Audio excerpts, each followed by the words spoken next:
My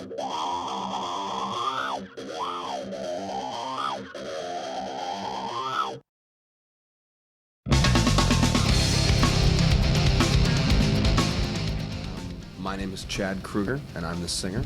I'm Ryan, and I play guitar. And we're from Canada.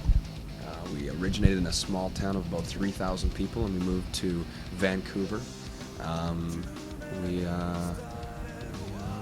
recently signed with Roadrunner Records. We just went gold in Canada.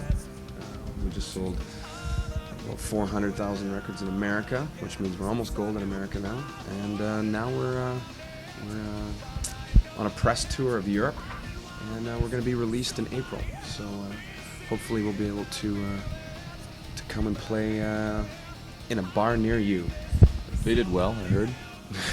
So, we've been compared to everybody from Silverchair to Alice in Chains to Stone Temple Pilots to everybody who's come out of Seattle. You know, just to I think. I best describe us as a rock and roll band with decent melodies and strong groove, and that's I think that's the best way to describe Nickelback. Oh, totally. It's if you're getting compared to a lot of bands that have sold millions of records worldwide, that's not such a bad thing. Yeah, it's tough. It's tougher for a Canadian band, I think, because they don't usually get an opportunity to even go to the States to build the story, and then to go to Europe, to kind of get that triad down. But we did a deal with Roadrunner first in the States, so we were at least given an opportunity. So, yeah, I don't mind playing gigs alongside bands like Stone Temple Pilots and whatnot. You know, I think we're pretty lucky to be even compared to those guys. So it's pretty cool. How did you get your deal with Roadrunner and not a couple of other guys on it? Well, I mean, there are 1,000 other rock bands that play the similar style to us. We just try to write melodies that will stick in your head. And if you're waking up in the morning and you're driving to work, or you're in the shower, or you're making dinner, and you can't get our song out of your head, that's a good thing. And that's one thing we try and do, is just make sure we've got those strong melodies. The other thing that kind of sets us apart from a lot of bands is we really understand the business. And if you want to get out of your bedroom and out of your garage and actually be able to put food in your mouth and clothes on your back, it's nice to be able to to make some money doing something that you love.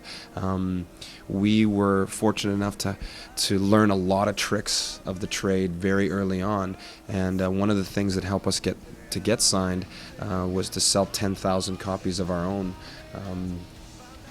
And that really sort of generated the buzz for us. I mean, all the record companies were looking at us saying, if these 4 kids that don't know anything about selling records can sell 10,000 records on their own, imagine what we can do as a record company. So that makes us very attractive to them. And it also gives us leverage, so we don't have to take the first deal that they give us.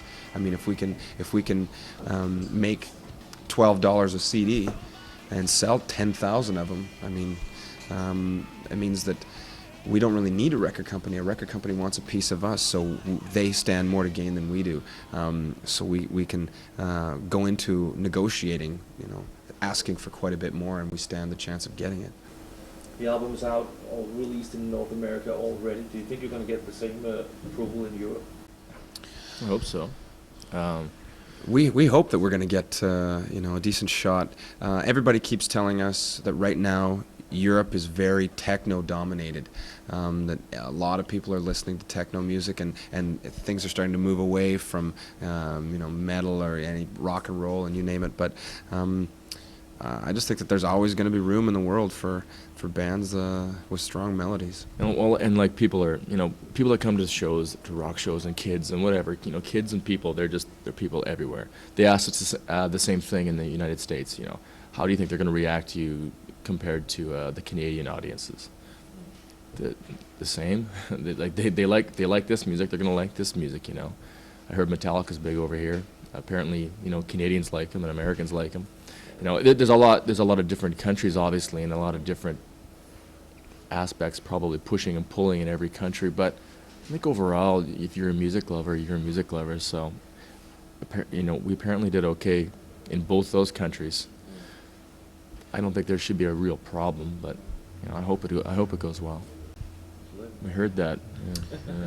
Yeah, we're pretty lucky to be able to live in Vancouver. I just recently heard myself that Vancouver was voted the best place to live, and that feels great. It doesn't snow there. I mean, everyone thinks that. Not very often. Not very often. I mean, if a lot of people think that if you live in Canada, you're going to be covered in snow, just like all of Scandinavia. But we live on the west coast, where there's mountains, and we're right on the ocean, so you can get away from it if you want to. I mean, if you want to go skiing or snowboarding, you can head up to the mountains, and we have everything. Now that we've traveled all through Europe and all over North America, and we've seen a lot of different cities, I can now say that I love Vancouver. A lot of people that don't have a clue what the rest of the world is like. They don't know if where they live is better than someplace else. But that's sort of us just waving our own, tooting our own horn there. Well, the only thing, one of the big things I like about it. Let's get right to the goods, right? Money. We can make some money in the States. Well, obviously, wherever else it's worth more than the Canadian dollar, because ours is like worth paper, pretty much. Well, not really, but when we were doing the tour in the States, we come back home to Canada and spend American dollars in Canada. It goes, very nice. Almost twice as far. So I like living in Vancouver and having a bit more money to spend. It's not so bad. So. That's one thing for sure that a lot of Canadian bands don't get. It's hard to get out of Canada and break into the U.S. and make a mark, make a stand, and we're just really lucky because it's just like Ryan said, when you can get paid in American dollars and take it to your home country, it literally goes twice as far. So now these bands that are way larger than we are in Canada, they're still living in apartments and whatnot. We're already buying houses and stuff, so we feel like really lucky, so lucky to. It's like a Mexican band making it big. Peso's not worth too much, but when you're making big bucks, you come back and buy this whole mansion, eh? That's what I've heard. Yeah, in Amsterdam, is that it? Yeah. Yeah. Well, we win the Amsterdam Cup almost every year. I think we might have lost it last year. I'm not too sure, but we were just in Amsterdam 3 days ago, and I gotta say it's not too shabby. But America, they have got the worst weed in the world. Well, it would be really nice to do the same thing that we did in America here in Europe, and that was latch on to some other bands and just open up for bands that are already, they have already got a foundation here. And that way, instead of coming over and playing to a couple hundred people, we can do 1,000 or 2,000 seaters, and you get a lot more penetration that way instead of just banging your head and not really getting anywhere. It just feels like if you come over and you do a European tour and you only play to 2,000 people in all of Europe, it's not as effective. The festival season's coming though, so we get released in April, and the festival season starts in May to September. So we're hoping to get on a few of those things, because that's just that's the best spot to go. We were so lucky in America. We got to as soon as we went down there, we jumped on with a band that was exploding. They're called 3 Doors Down. They'll take Europe by storm. They're already taking half of it, and they've now sold 5 million records on their debut album. And when we started with them, the first week we were with them, they were playing 1,000 seaters, and by a month later we were playing 5,000 to 7,000 seaters.